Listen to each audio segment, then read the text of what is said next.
Salut tout le monde, aujourd'hui nous nous trouvons au centre Ayurveda Rasayana sur Dimbéa. Vous l'aurez compris, nous allons parler de l'Ayurveda, une médecine holistique qui prend en compte l'individu dans sa globalité. Alors l'Ayurveda est né il y a plus de 5000 ans en Inde et d'ailleurs l'OMS, l'Organisation mondiale de la santé, la reconnaît en tant que médecine traditionnelle. Alors vous connaissez tous les massages ayurvédiques, j'imagine, mais l'Ayurveda ne se résume pas qu'à cela. Donc aujourd'hui, nous allons essentiellement parler d'alimentation.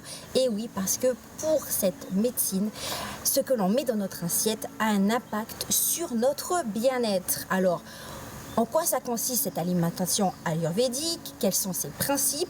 Notre invitée du jour, Catherine, répondra à toutes mes questions. Donc Catherine a fondé donc ce centre Ayurveda Rasayana et vit avec l'Ayurveda depuis plus de 10 ans. Allez, allons la rejoindre. Catherine, merci à toi de nous accueillir au sein de ton centre. Alors dis donc que tu as préparé de belles choses pour moi. Oui. Qu'est-ce que c'est? D'abord, quand on accueille les gens, on leur offre la tisane de la journée, qui est avec des épices qu'on appelle la trinité sacrée, cardamome, coriandre et fenouil, et du gingembre. Tu peux goûter? Bien sûr. Ouais. Santé. Oui. Et Alors, donc, on sent bien le gingembre. Hein? oui, le gingembre est bon pour beaucoup de choses. Pour la tête, pour la gorge, pour les articulations, pour le cœur, pour la digestion. Et on dit aussi c'est un aphrodisiaque. Mais finalement, ça nettoie, ça booste l'énergie. Et après, on fait ce qu'on veut avec. C'est vrai que quand on a mal à la gorge, c'est bon un peu de gingembre. Hein? Ah oui. Et aussi, si on veut grignoter un petit chose, autant grignoter sainement. Et en Ayurveda, on mange des amandes et c'est très important de les rendre digestes. Et la peau n'est pas digeste, donc on enlève la peau en les ébouillantant, laisser tremper quelques minutes et on fait comme ça pour enlever la peau. Je vais goûter un. Ah bien sûr. Moi, je goûte tout. Et l'avantage, c'est aussi on retrouve le goût de l'amande fraîche et aussi de manger des raisins secs. En plus, c'est gros comme ça, c'est le meilleur, car c'est des sucres lents, facilement assimilables, c'est très digeste et ça booste l'immunité, ça apaise et calme la glande pinéale, pituitaire et c'est délicieux. Ah, mais tu parles beaucoup, tu dis voilà, c'est très digeste et tout, donc c'est important en Ayurveda la digestion. C'est la clé de la santé parfaite. Mais une bonne digestion, ça veut dire que ça passe comme une lettre à la poste. Et pour ça, il y a 3 clés en Ayurveda. On dit des aliments frais, cueillis de la nature, qui sont une offrande au dieu de la digestion, qui s'appelle le dieu Agni en Ayurveda, qui est en fait le feu digestif dans l'estomac, qui transforme ces aliments frais en nourriture très digeste, qui donne une santé parfaite. Et pour ça, c'est très important, la chaleur. Il faut faire cuire les aliments. Pas longtemps, pour garder les vitamines, les bienfaits, mais les faire cuire. Et les manger chauds. Et ensuite, c'est de manger selon qui je suis, selon mes doshas. On va en parler un peu plus tard. Qu'on verra tout à l'heure. Et surtout que ce soit goûteux. Parce que si je dois me forcer à manger ce que je n'aime pas, je ne vais pas le faire. Je ne vais pas le faire en conscience et je ne vais surtout pas le refaire. Hippocrate, il disait que ton aliment soit ton médicament. Qu'est-ce que toi tu en penses? Ah, je suis tout à fait d'accord. Et l'Ayurveda l'a dit 10 000 ans avant Hippocrate. Mais les grands esprits se rejoignent.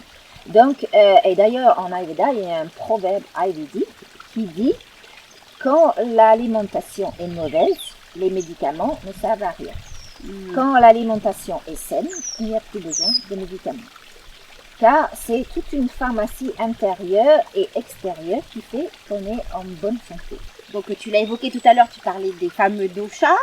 Donc, qui sont l'un des principes de cette alimentation ayurvédique. Hein. Et donc justement, c'est quoi ces fameux doshas? C'est la question de base en Ayurveda. Les doshas déjà, ça veut dire humeur, constitution, terrain, un peu comme en homéopathie, mais en fait, c'est l'intelligence du corps. Et ça englobe tout, le physique, le physiologique, le psychologique, l'émotionnel, l'environnemental et l'alimentaire. Et aussi, bien sûr, la dimension spirituelle qui est très importante. Le principe de base, c'est comme en médecine chinoise tibétaine, c'est que chaque être humain, chaque animal, chaque plante, voire chaque pierre, c'est un mélange unique des 5 éléments qui se trouvent dans l'univers. Et c'est la terre, l'eau, le feu, l'air et l'espace. Donc le premier, c'est Vata, c'est l'air et l'espace. Et l'image que je donne, c'est comme un ballon. Donc on peut à la limite le remplir avec du sable, de l'eau, mais Vata, c'est de l'air. Et donc le tout, c'est de garder assez de souplesse pour éviter ou comme ça. Donc c'est de l'air et l'espace. C'est le premier, c'est Vata. Et d'ailleurs, à 11 Vata, il y a de l'air, l'espace. Et je suis sûre que les Indiens sont passés par là pour donner ce nom. Ensuite, il y a le deuxième dosha qui s'appelle Pitta. Pitta, c'est le feu et l'eau. Et quand on met le feu et l'eau, qu'est-ce qui se passe? Ça commence à bouillir, à faire de la vapeur, de la pression. Donc, il faut contrôler ça et éviter un effet d'excès de pression et c'est le volcan qui explose et de l'eau. Et ensuite, le troisième s'appelle Kapha, c'est la terre et l'eau. Et donc, c'est les caractéristiques d'enracinement de la terre. C'est lourd, c'est froid. Et donc, chacun a un mélange unique des trois. Souvent, la plupart des gens, ils ont 2 prédominants, un dans le corps, l'autre dans la tête. Et bien sûr, l'idéal, c'est d'avoir les 3 équilibrés. Oh, mais comment on sait qui on est? En fait, quel dosha concrètement? Alors, je pose beaucoup de questions, mais en gros, il faut savoir déjà les principes. Donc, les caractéristiques de chaque élément, de chaque dosha. Donc, Vata, c'est l'air et l'espace. L'air et l'espace, c'est quoi? C'est léger. Là-haut, c'est très froid. L'air, ça bouge tout le temps. C'est subtil. On ne peut pas toucher l'air et l'espace comme ça. C'est très sensible. Donc, les gens Vata ont ces caractéristiques en haut. Ce qui fait que c'est souvent des gens très créatifs. Ils peuvent aller là-haut chercher l'inspiration très facilement. Ou c'est des chercheurs qui posent beaucoup de questions. Pourquoi la terre est ronde? Pourquoi les plantes sont vertes? Et les gens Vata posent beaucoup de questions. Ensuite, il y a le dosha Pitta, c'est le feu et l'eau. Et donc, qu'est-ce qui se passe? Donc, ça chauffe. Ou si on laisse l'eau à la température ambiante, ça va finir par fermenter, devenir acide aigre. Et c'est le problème des gens Pitta. Ils ont des brûlures d'estomac, ils ont des acidités, ils ont des crises de foie, ils ont des vomissements, des diarrhées. Mais en fait, c'est leur soupape pour éliminer cet excès de chaleur et de pression. Donc, pour garder le feu comme il faut, ni trop chaud, ni affaibli. Ensuite, il y a Kapha, c'est la terre et l'eau, et donc c'est froid, c'est lourd, c'est humide, c'est long. Si on essaie de courir dans la boue, on ne peut pas. Et donc, les gens Kapha ont ces caractéristiques, c'est qu'ils sont très doux, ils sont gentils, ils prennent le temps, ils ne prennent pas la tête comme les 2 autres. Et c'est souvent les gens qui se consacrent aux autres, parce qu'ils ont beaucoup de douceur. Là, on vient de parler de ces fameux doshas là. Donc je présume, en fait, j'imagine bien qu'en fonction du dosha ou des 2 doshas qui dominent, il y a tel aliment qui est plus favorable que d'autres. Donc tu nous as préparé quelque chose d'ailleurs pour qu'on concrètement on voit en fonction de notre dosha qu'est-ce qu'on doit manger plutôt qu'autre chose. C'est ça? Bien sûr. On va voir ça? Oui. Les gens Vata en général sont attirés vers des crudités, vers des choses qui leur ressemblent. Mais ils ont déjà assez de tout ça, voire trop. Donc, et en général, il faut éviter tout ça. Donc ici, par exemple, il y a une sélection de choses qui ne sont pas bonnes pour Vata, surtout quand le Vata est en déséquilibre. Par exemple, la salade, elle est légère, elle est froide, elle est rugueuse. Donc, pas digeste pour Vata. Pareil, le brocoli, le chou-fleur, c'est rugueux, c'est amer, c'est froid. Et donc, quand c'est cru, c'est pas bon pour Vata. Mais quand c'est cuit, c'est bon. Cuit, c'est un peu mieux, mais ça fait partie des aliments qui sont indigestes pour Vata. Ensuite, tout ce qui est très sec, très léger, biscottes, crackers, c'est vraiment pas bon pour Vata. Ça va augmenter le côté sec de Vata, donc c'est pas bon. Des pommes crues, pommes vertes, pareil. C'est dur, c'est sec, c'est froid et pas bon pour Tous les Vata. types de pommes, en fait. Oui. Celle-ci en particulier. Toutes les pommes crues. Par contre, si on fait une compote avec des épices, qu'on bon. mange chaud, c'est excellent. Donc, c'est le côté, en fait, cru. Donc, l'ail cru, oignon cru, C'est pas bon. chou cru et même cuit, c'est pas bon pour Vata. Mais l'oignon cuit et l'ail cuit, c'est bon. quand même. Oui, tout à fait. Parce que même l'oignon, quand on fait cuire, ça devient sucré. Et le sucré est bon pour Vata. Pareil, l'alcool, en général, sont déconseillés pour tout le monde, mais surtout un vin blanc froid glacé du frigo est très mauvais pour Vata, qui ne va pas le supporter et va pas bien digérer. Donc du coup, tout à l'heure, tu disais que justement, les personnes qui sont du dosha Vata sont attirées justement par ce qui est les crudités et tout. Donc elles sont attirées, mais elles en ont assez. Donc ça veut dire qu'il ne faut pas forcément manger ce qu'on aime. Non, parce que ce qu'on aime par gourmandise ou par méconnaissance, c'est pas forcément bon pour la santé. Par contre, il y a beaucoup de bonnes choses Oh là, ça va être super bon. Là. Vata peut manger. Et Vata peut manger beaucoup de fruits. Parce que le goût sucré et acide est bon pour Vata. Donc, on peut faire une salade de fruits, excellent avec des fruits rouges en plus. C'est très très bon pour Vata. Donc Vata peut quasiment manger tous les fruits. Une salade de fruits simple, on rajoute pas de choses dedans, de sucre et tout ça. Non, pas de sucre, c'est Voilà. pas nécessaire. Mais si on veut, on peut ajouter un peu de bon sucre.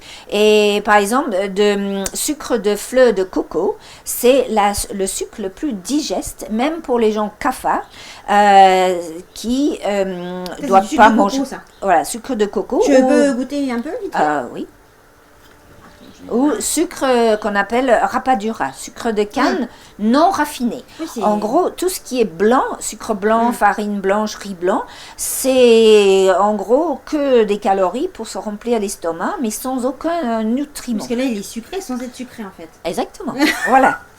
Ensuite, ce qui est très bon pour Vata, c'est du porridge ayurvédique, qu'on va voir tout à l'heure, du porridge chaud, au petit déjeuner, mais on peut aussi le manger comme un petit repas léger si on n'a pas le temps de faire la cuisine. Ensuite, des fruits de mer, c'est très bien pour Vata, à condition de les manger à température ambiante ou cuite. Même des huîtres, on peut, mais c'est pas glacé, sorti du frigo. La température est très importante. Et on dit souvent que le sel est pas bon. Mais pour Vata, qui est souvent des crampes, qui manquent de sel minéraux, le sel est important. Mais comme le sucre, il faut du bon sel naturel. Et on a trouvé même ce sel noir qui est très excellent parce que c'est pas trop salé, c'est complètement naturel. Et Vata a besoin parfois de rajouter du sel, alors que les deux autres, non. Donc on va passer maintenant à l'autre dosha, le dosha Pitta, si tu veux bien. Oui, allez, tout on à fait. y va. Alors là aussi, en fait, compte, il y a plus de bonnes choses de ce côté-là que ici. Et là, je présume que c'est tout ce qu'il ne faut pas. Exactement. Voilà. Alors, il ne mange rien. Si. Mais il faut savoir que Pitta, c'est le feu et l'eau. Donc, les aliments qui vont créer de la chaleur, qui vont stimuler, ne sont pas bons pour les gens Pitta parce qu'ils ont assez de feu, assez de stimulation. Et quand ils ont trop de feu, ça crée beaucoup de toxines, notamment dans le sang. Et donc, souvent, pas toujours, mais souvent, les aliments rouges sont un avertissement pour Pitta. Notamment le piment, très mauvais pour Pitta. Les radis, c'est rouge, c'est trop piquant. Les poivrons rouges, tomates, c'est acide. Les oranges acides sont pas bons. Et même, il y a quelques aliments où on ne se rend pas compte que c'est chaud, mais des crustacés qui deviennent rouges à la cuisson créent un effet post-digestif de la chaleur. Donc, à limiter ou à éviter pour Pitta. Aussi, bien sûr, tout ce qui stimule, parce que Pitta est déjà surexcité. Donc, le café, pas bon. Alcool fort. tout ce qui est fermenté, qui devient acide, c'est par exemple vinaigre. Et aussi tout ce qui est entre guillemets malbouffe, des chips et aussi la viande rouge est très mauvaise pour, enfin c'est déconseillé pour tout le monde, mais surtout pour Pitta, parce que Pitta a assez de côté sanguin et s'il mange encore de la viande rouge, En excès. c'est trop. Ok. Par contre, il y a quand même beaucoup de choses que Pitta peut manger. Ah bon? Oui, c'est une sélection. Beaucoup de légumes, D'accord, surtout légumes, des légumes frais du bio du jardin. Du coup, là, c'est des légumes crus ou cuits? Voilà, alors Pitta a un bon feu digestif. Donc, en général, on conseille le cuit à tout le monde, mais Pitta, c'est le seul dosha qui peut manger, surtout quand il fait chaud en salades. été, des salades, des crudités, des graines germées, c'est très bien pour purifier le sang. Le concombre, tout le monde sait que ça rafraîchit. Des légumes comme des courgettes et aussi des fruits sucrés, notamment des raisins secs. Ce qui est très bien pour Pitta, pour calmer le feu, c'est le ghee qu'on va voir tout à l'heure et même du lait de vache ou lait d'amande. Mais le lait apaise. Et je vois même qu'il y a du chocolat. Chocolat, oui, Noir de préférence. et tout à fait. Pas n'importe quel chocolat, mais noir, parce que le noir est amer et astringent, et ça calme le Pitta. Alors là, on est au dernier dosha, donc les personnes qui sont kapha, donc on regarde ce qu'elles ne peuvent pas manger. Mon Dieu, elles ne peuvent pas manger du pain. D'ailleurs, C'est le meilleur. D'ailleurs, en Inde, en général, ils ne mangent pas de pain. Mais il faut savoir pourquoi. Kapha, c'est l'élémentaire et eau. Avec les caractéristiques, c'est lourd, c'est froid, c'est humide, c'est lent. Donc, tous les aliments qui vont accentuer ces qualités ne sont pas bons pour Kapha parce qu'il en a déjà assez, voire trop.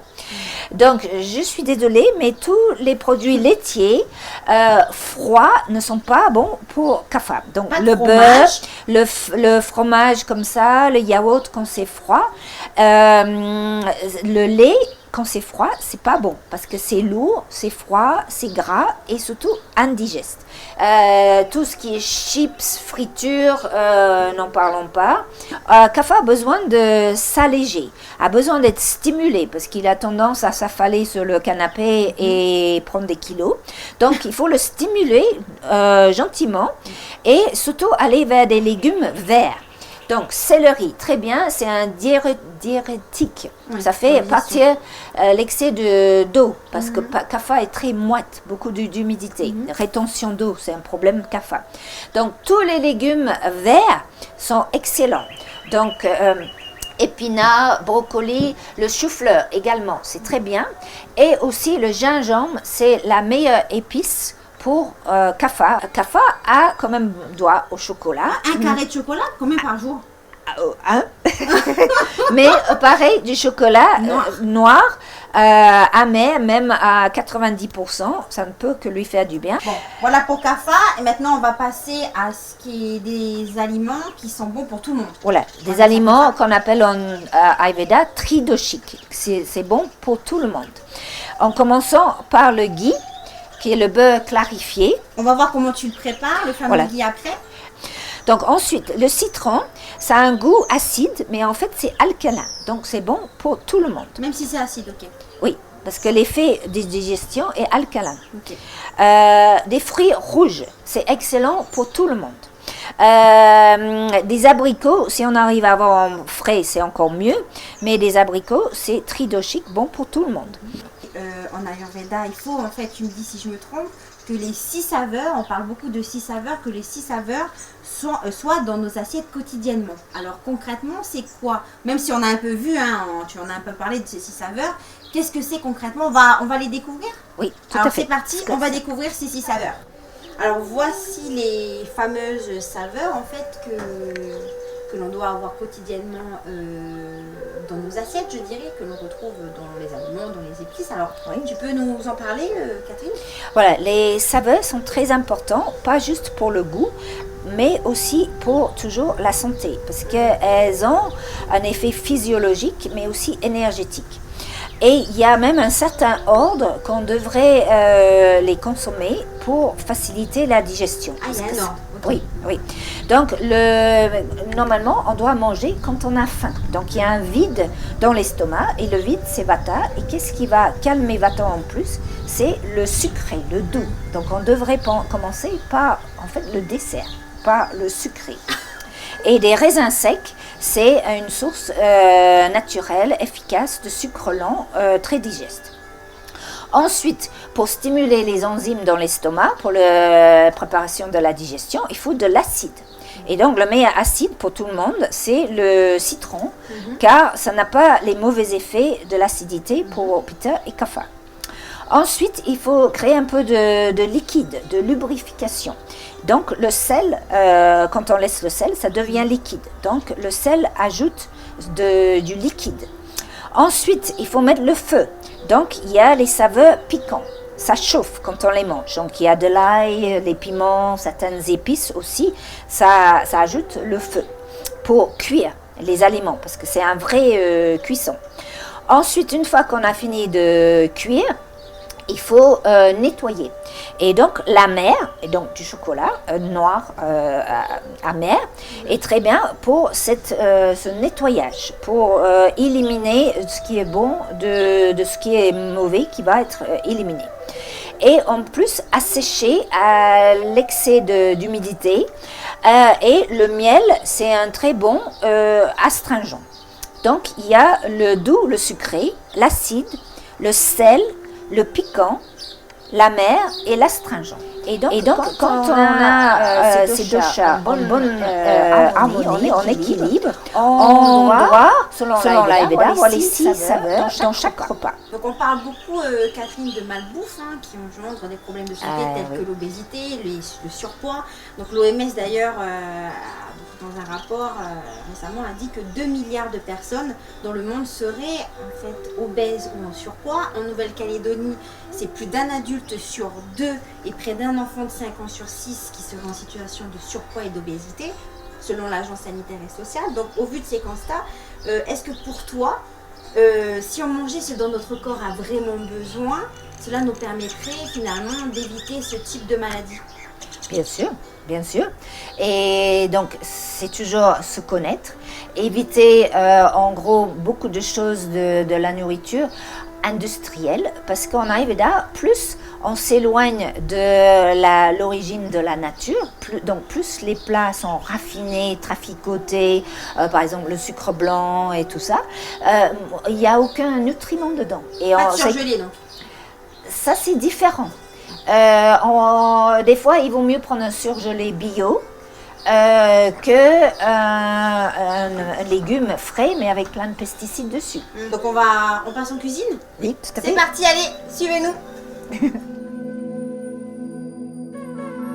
Donc pour faire ce fameux ghee, le beurre clarifié, donc on a besoin d'un beurre, ça c'est sûr. Voilà, donc très important, c'est du beurre doux, pas salé, et bio de préférence.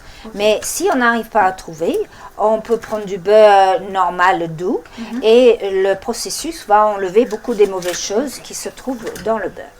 Donc, on met un pain et pour faire économique, on peut faire plusieurs, 3 ou 4, 5 en même temps, car ça se réduit d'un tiers. Et donc, il faut le laisser fondre comme ça commence à fondre et le faire à feu le plus doux possible.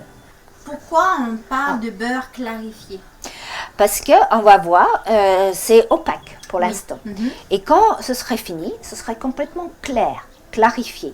C'est-à-dire, les mauvaises choses vont monter à la surface, que je vais écumer, enlever, et la matière grasse lourde va tomber au fond de la casserole, où on va la laisser. Et tu vas voir, le fond de la casserole, tout va être transparent, clair. Donc le ghee, comme j'ai expliqué avec les épices, ça a des propriétés pour aspirer tous les goûts, les saveurs, les propriétés médicinales et de les mélanger avec les aliments qu'on ingère. Donc ça passe dans le corps et inversement, ça aspire les toxines pour les éliminer. Et pour ça, ils appellent ça de l'or liquide. Et surtout, ça rend les aliments très digestes. Oui, c'est surtout ça. Et donc là, ça se conserve bien, ça? Oui, tout à fait. On n'a même pas besoin de le mettre au frigo. Ça se conserve dans un pot bien fermé. Donc on voit là que ça commence à bien fondre. Voilà, donc là je vais commencer déjà à écumer la mousse qui monte à la surface qui n'est pas bon. Tu enlèves la mousse. Voilà, Ça c'est tout ce qui est pas bon. voilà. Donc surtout sans touiller parce que je vais le mettre partout. Donc j'enlève très doucement ça. On dit en Ayurveda de méditer sur les 7 chakras chaque fois qu'on écume. Et après c'est prêt. On se retrouve dans un quart d'heure et après on continuera avec notre fameux gui. À tout à l'heure. Bon, alors, au bout de 15 minutes, voilà ce que ça donne. On a écumé tout ce qui est mauvais qui montait à la surface. Tout ce qui est mauvais reste au fond de la casserole. Et s'il reste encore quelques impuretés, on les filtre par un torchon comme ça. Petite astuce pour ne pas se brûler les doigts, c'est de mettre des pinces à linge.